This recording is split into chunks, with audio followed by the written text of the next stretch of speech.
चलिए तो टॉपिक को आगे बढ़ाते हुए 41 से हम आगे बढ़ते हैं। ठीक है, 40 क्वेश्चन ऑलरेडी सॉल्व कर चुके हैं।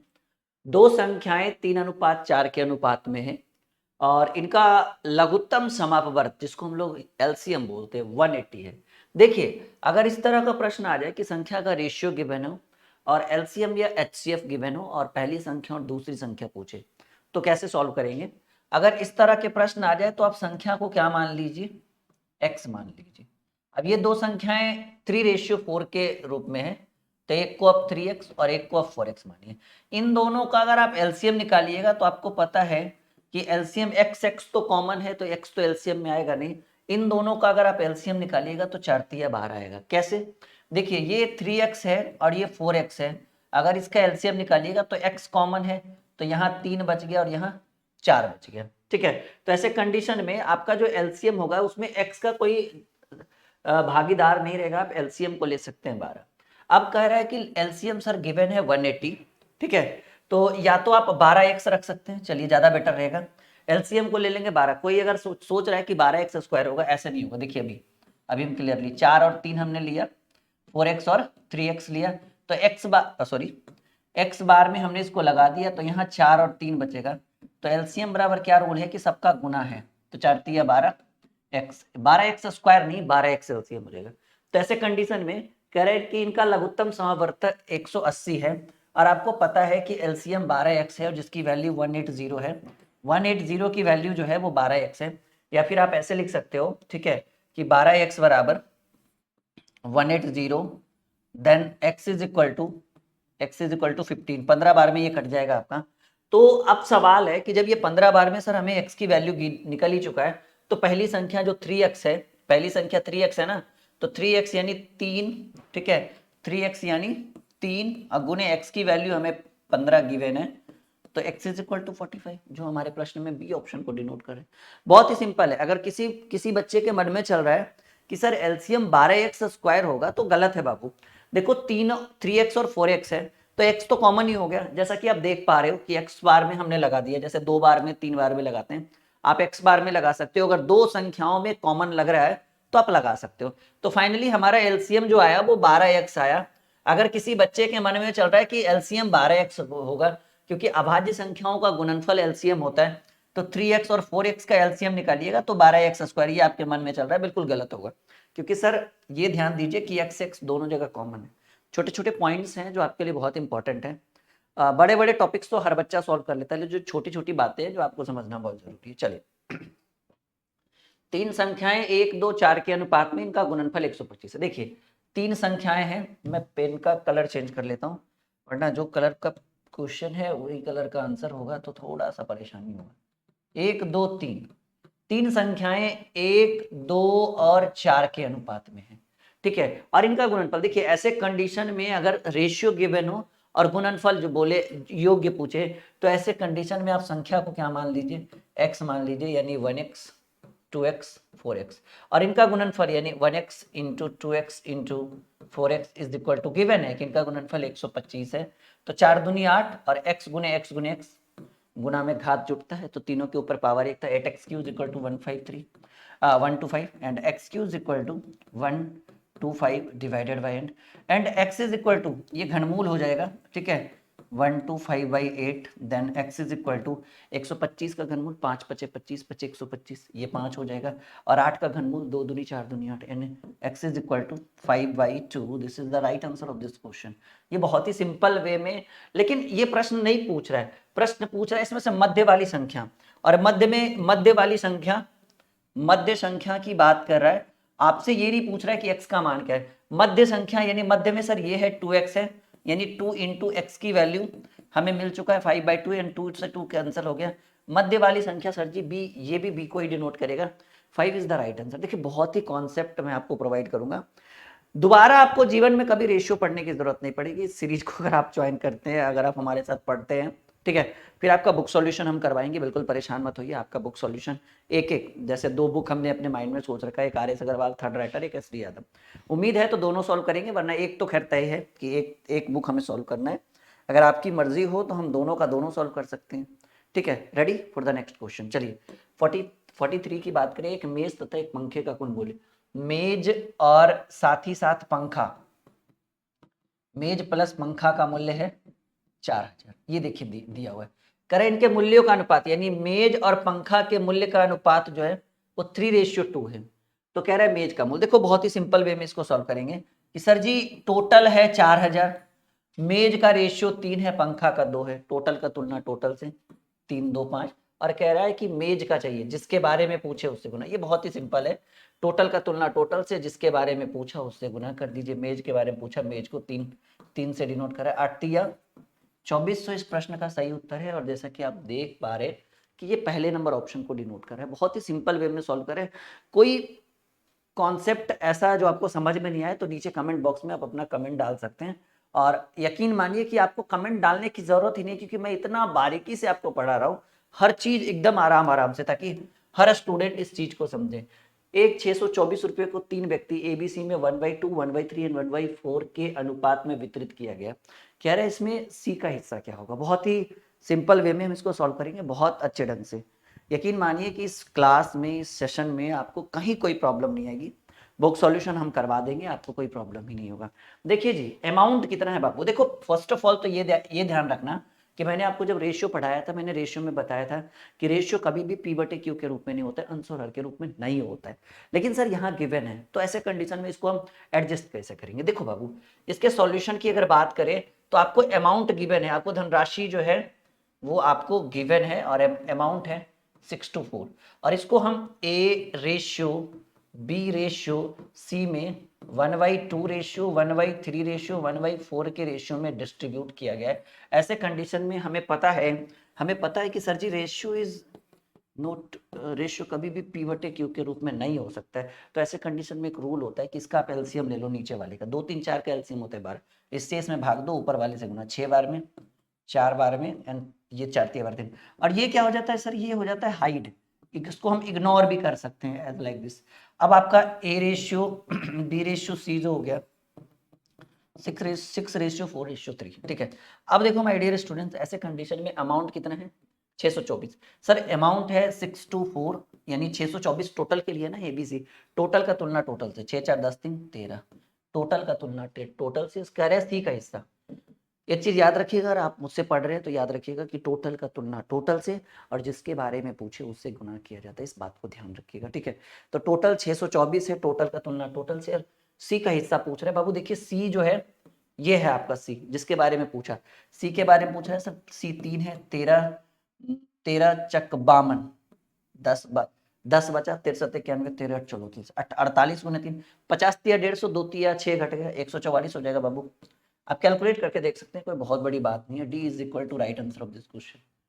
यहाँ तक सीख पा रहे हैं, आपको एकदम समझ में 100% आ रहा है। 4 प्रश्न को अभी तक फिलहाल हमने थोड़ी देर में डील कर दिया है। 5वें प्रश्न की बात करें, एक अस्पताल में कुल डॉक्टर तथा नर्सों की संख्या 2। देखिए टोटल 240 है भाई, डॉक्टर और नर्स।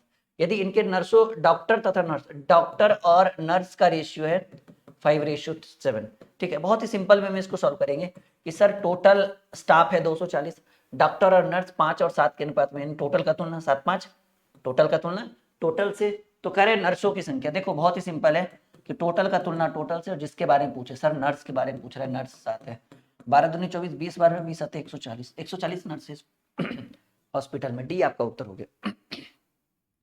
यहां तक बिल्कुल सिंपल समझ में आ रहा है, बहुत ही सिंपल वे में, ठीक है। चलिए 46 की बात करें, 740 रुपए को एबीसी में इस प्रकार बांटा गया कि ए का भाग बराबर बी का 3/4 भाग। तो इसमें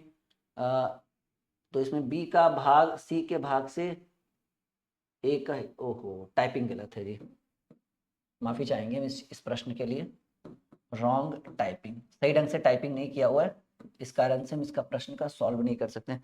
हाँ एक बार अगर मैं देख लूं तो मैं सॉल्व कर दूंगा कि इसका प्रश्न है क्या। अगर आप मुझे 10 सेकंड का टाइम देते हैं तो मैं इसका सॉल्यूशन क्वेश्चन देख लेता हूँ, फिर मैं इसको सॉल्व कर देता हूँ, ठीक है, कि टाइप है क्या। गिव मी 10 सेकंड ओनली, ठीक है। रेशियो 10 सेकंड का हमें समय दीजिए, 10 से 15 सेकंड का। मैं एक बार क्वेश्चन देख लेता हूँ कि है क्या ये। हाँ 700, ये ऐसे है जी, देखो मैंने बोला था ना टाइपिंग गलत है। अगर टाइपिंग सही रहे तो ऐसा कोई प्रश्न है ही नहीं जो भाई यहाँ से छूट कर चला जाए। देखिए ऐसे लिखा गया साथ ये क्वेश्चन में, कहा गया है कि 740 रुपया है और इस 740 रुपये में 740 रुपये को एबीसी में इस प्रकार बांटा गया है कि ए का भाग बटे बी का भाग, ध्यान से लिखिएगा, अपनी कॉपी में नोट करिएगा, बराबर बी का भाग बटे सी का भाग बराबर 3/4, यानी यहाँ पर बी छूट गया था और यहाँ सी छूट गया था। 740 रुपये को एबीसी में इस प्रकार बांटा गया है कि ए का भाग बटे बी का भाग बराबर बी का भाग बटे सी का भाग बराबर 3/4 हो, तो इसमें बी का हिस्सा, तो पूछ किसके बारे में रहा है थोड़ा सा ये भी मैं देख लूं, ठीक है। तो इसमें पूछ रहा है ए का हिस्सा ज्ञात करें, ठीक है।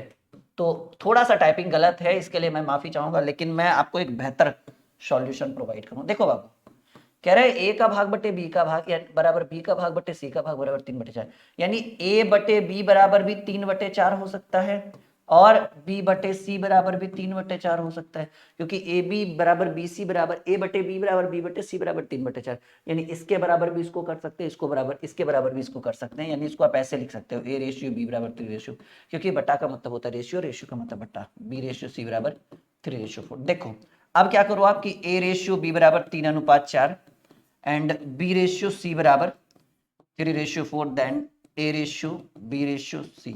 मैंने एक रूल बताया कि जब ए बी बी सी के फॉर्मेट में हो तो यहाँ से ए निकलेगा, यहाँ से बी निकलेगा और यहाँ से सी निकलेगा। 3 तिया 9, 4 तिया 12, 4 चक 16।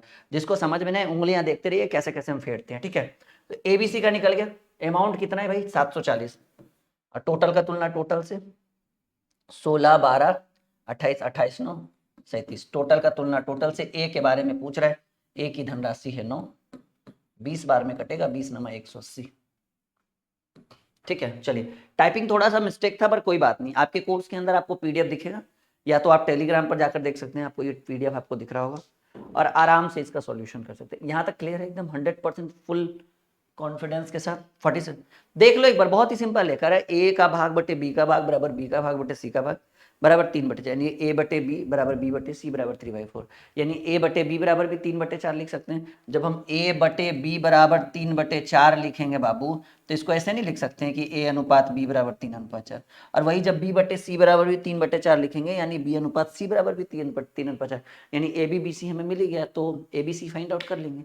बहुत ही सिंपल वे में, स्टार्टिंग वाले टाइप में आपने सीखा होगा कि जब ए रेशियो बी दिया रहे, बी रेशियो सी दिया रहे, तो ए बी सी कैसे फाइंड आउट करते हैं, नहीं तो ये तो सिंपल प्रोसेस है। चलो 47 आइए शुरू करते हैं, लेट स्टार्ट द सॉल्यूशन, ठीक है, लेट स्टार्ट द सॉल्यूशन।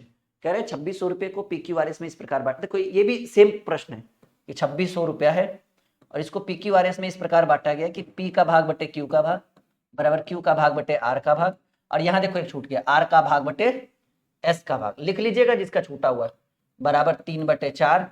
तो इसमें पूछ रहा है कि Q का हिस्सा क्या होगा। ये गलत टाइपिंग है, थोड़ा सा गलत टाइपिंग है, पर कोई बात नहीं, आपको आपके कोर्स के अंदर, आपको आपके चैनल के अंदर पीडीएफ दिखेगा, वरना मैं लिख रहा हूँ, आप कॉपी में लिख सकते हो कि प्रश्न ऐसे है कि 2600 रुपये को PQRS में इस प्रकार बांटा गया है कि P का भाग बटे Q का भाग बराबर Q का भाग बटे R का भाग बराबर R का भाग बटे S का भाग बराबर 3/4, तो Q का हिस्सा गया। देखिए बाबू बहुत सिंपल है, अमाउंट है 2600, आप P बटे Q को लिख सकते हैं P अनुपात Q बराबर, क्योंकि सब आपस में बराबर है 3/4 ही है, तो आप इसको 3:4 लिख सकते हैं, यहां तक कोई दिक्कत। Q अनुपात R को भी 3:4 लिख सकते हैं एंड R अनुपात S को भी 3:4 लिख सकते हैं। यहां से आपको निकलेगा PQRS।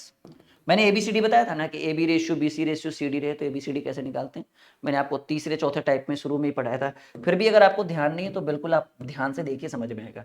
मैंने बोला था कि अगर P और S निकालना हो तो इन दोनों, जैसे P निकालने के लिए इसको गुना S निकालने के लिए, लेकिन PQRS पूरा चाहिए, क्योंकि जैसा कि आप पूछ रहे कि Q पूछ रहा है, नहीं तो ऐसे कंडीशन में क्या है, Q का हिस्सा क्या होगा, तो P तो ऐसे निकल जाएगा 3 तिया 9 तिया 27, P का रेशियो निकल गया। अब क्या करना है कि फर्स्ट लाइन उठाना है, इधर से भाग देना है, जो भागफल आएगा उसको इधर से गुना करना है, इससे इसमें भाग दीजिए फर्स्ट लाइन में, 3 × 27 9 बार में, और 9 को 4 से गुना करिए, 9 × 36, पहला लाइन क्लियर। दूसरा लाइन उठाइए, इससे इसमें भाग देने 12 बार में, और 12 को 4 से गुना करा है 12 × 48, ठीक है। फिर इससे इसमें भाग देना, क्योंकि जो इधर से सबसे पहले देखे 16 बार में, और 16 को 4 से गुना करना है, 16 × 64। अगर ये कट जाए तो अच्छी बात है, वरना अगर नहीं कटे तो कोई बात नहीं है। अमाउंट है 2600, टोटल का तुलना टोटल से 48 64 मेरे हिसाब से 36 48 जो हो गया 64 100 प्लस 48 7 65 हाँ 48 7 148 175। अच्छा जो भी है कोई बात नहीं, देख लेते हैं सही है ना टाइपिंग। PQRS 3 तिया 9 तिया 27, तो ये आपका 9 बार में 9 चक 36, 12 बार में 12 चक 48, 16 बार में 16 चक 64। हाँ ठीक है जी। तो ये आपका हो गया 64 और 36 तो 100 हो गया, 100 प्लस 48 48 7 55 55 20 75। ठीक है, टोटल का तुलना टोटल से, और क्या चाहिए क्यू चाहिए, जिसके बारे में चाहिए उसको गुना 36, क्यू की वैल्यू क्या है 36।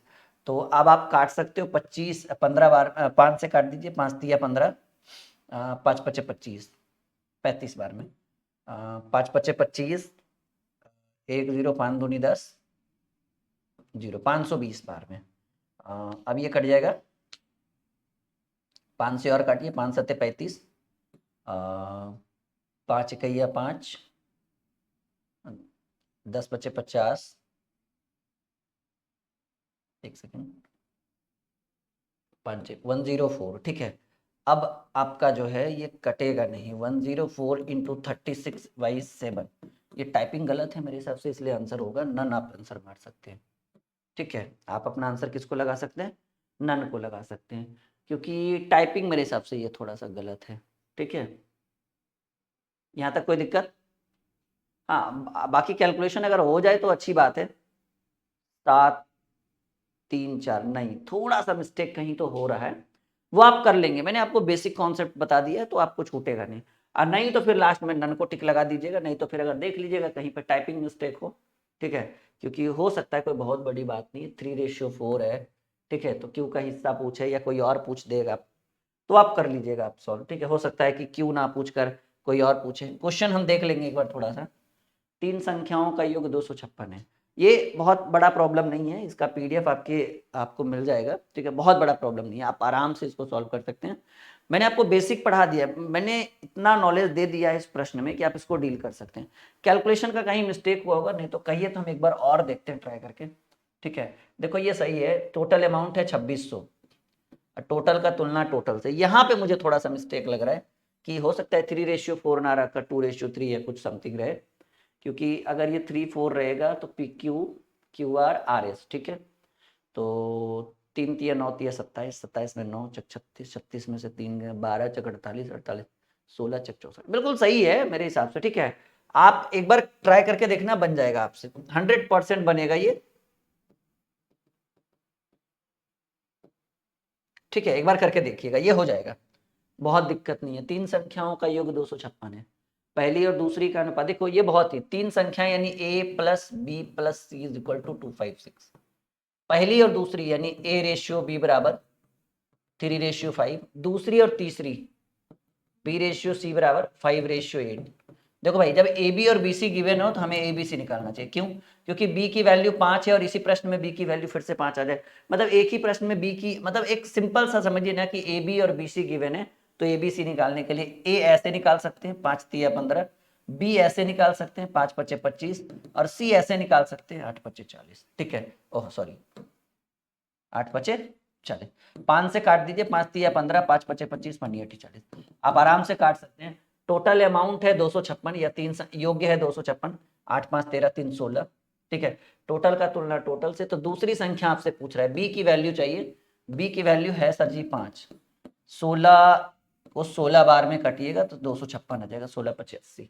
देखिए जो प्रश्न दमदार है, ऐसा है ही नहीं कि वो नहीं बनेगा, उसको बनना मजबूरी है। ठीक है, यहाँ पे आने के बाद उसको बनना ही पड़ेगा, नहीं क्यों बनेगा। हाँ, कुछ ऐसे प्रश्न है जो एकदम होते हैं ना बदमाश टाइप के, वो थोड़ा सा परेशान करता है, जैसे मतलब टाइपिंग गलत हो गया या कुछ भी इस तरह से। 3 संख्याओं का योग 464 है। देखो बहुत ही सिंपल है, A plus B plus capital और स्मॉल, कोई बहुत बड़ी बात नहीं है, 464।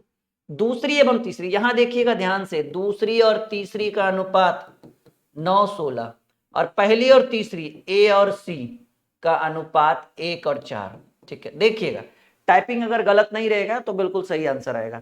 ऐसे कंडीशन में अब देखिए परेशान क्या करे कि पहला लाइन जिस पे खत्म है, दूसरा लाइन उस पे शुरू नहीं हो रहा है, तो ऐसे कंडीशन में आप इसको ऐसे भी लिख सकते हैं, ठीक है, कि ए सी को रहने दीजिए, शुरू में हम कर दिए इसको, कोई दिक्कत नहीं होगा, लास्ट में भी रहेगा तो कोई दिक्कत नहीं, शुरू में भी रहेगा तो कुछ नहीं होगा।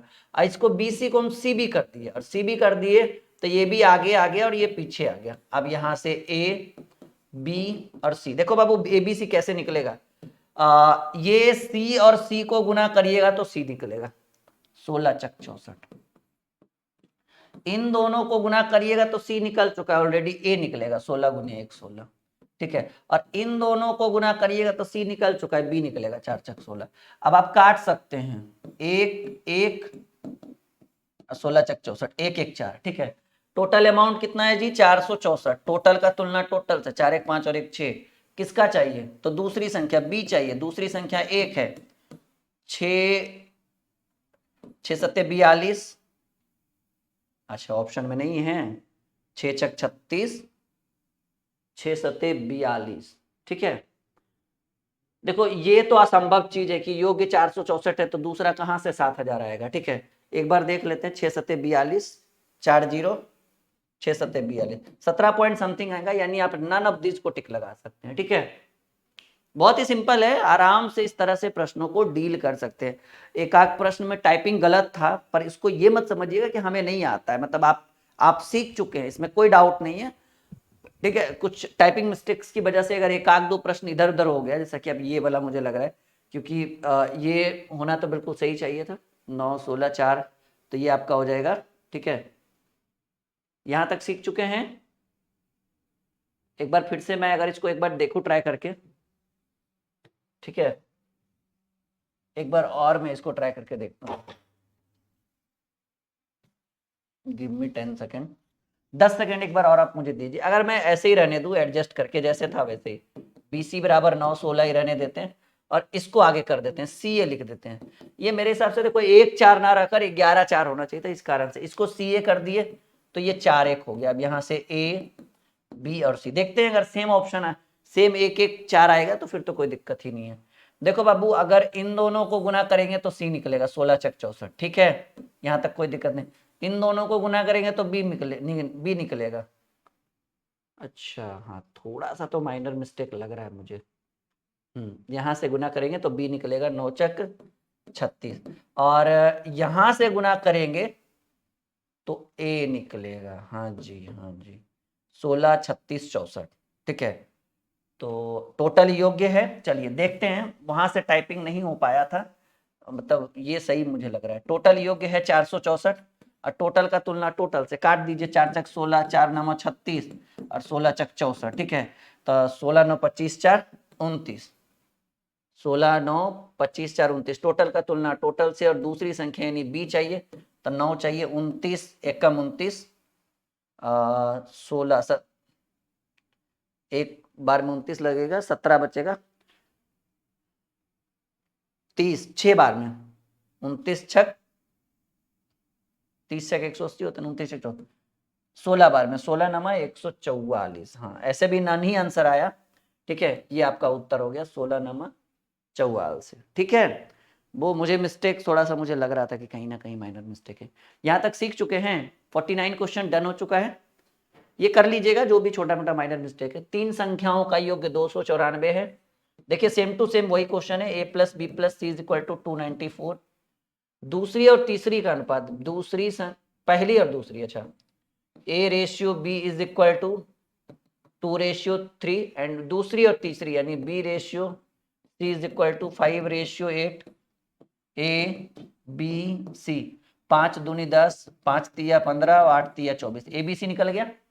टोटल योग्य है 294, टोटल का तुलना टोटल से, मेरे हिसाब से 25 24 49 होगा जोड़कर, टोटल का तुलना टोटल से, तो आपसे पूछ रहा है तीसरी संख्या यानी सी का वैल्यू चाहिए, और सी की वैल्यू है 24, तो 24 बार में लगा दीजिए, 6 बार में कट जाएगा, 24 25 120, 24 छक 44 से 144, ये इस प्रश्न का भी सही उत्तर है, ठीक है। तो इस तरह से आप प्रश्नों को डील कर सकते हैं, कोई बहुत बड़ा प्रॉब्लम नहीं होने वाला है। फिलहाल यहाँ तक कॉपी करिए अपनी कॉपी में, आई मीन नोट करिए। आई होप कि आपको समझ में आ रहा होगा बिल्कुल।